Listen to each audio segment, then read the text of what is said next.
Merienda time. Oh, kain ka na. Yan. Ang aking pinsan. Siya po yung gumagawa ng aking gate.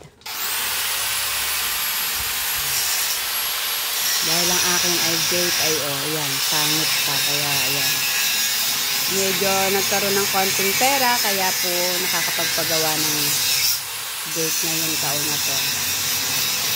Ayan, taga Pinagbayanan po siya.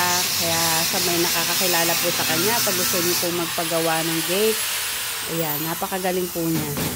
Anong pangalan mo nga?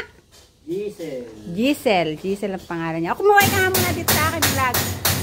Para makilala ka ng aking mga yung mga gusto po magpagawa, ayan, si Giselle. Pinsan ko siya pero hindi ko kilalang pangalan. Ayan, magmerienda na muna tayo, ayan. Meron kaming sopas at saka Monay Kalyos. Masarap yan. Ayan guys. Kasi ang aking bakod ay hindi pa safe. Kaya ayan.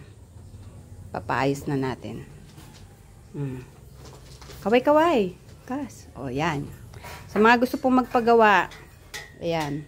Magaling siyang gumawa. Talagang solid. Taga Pinagbayanan ka na. O ito ba ko?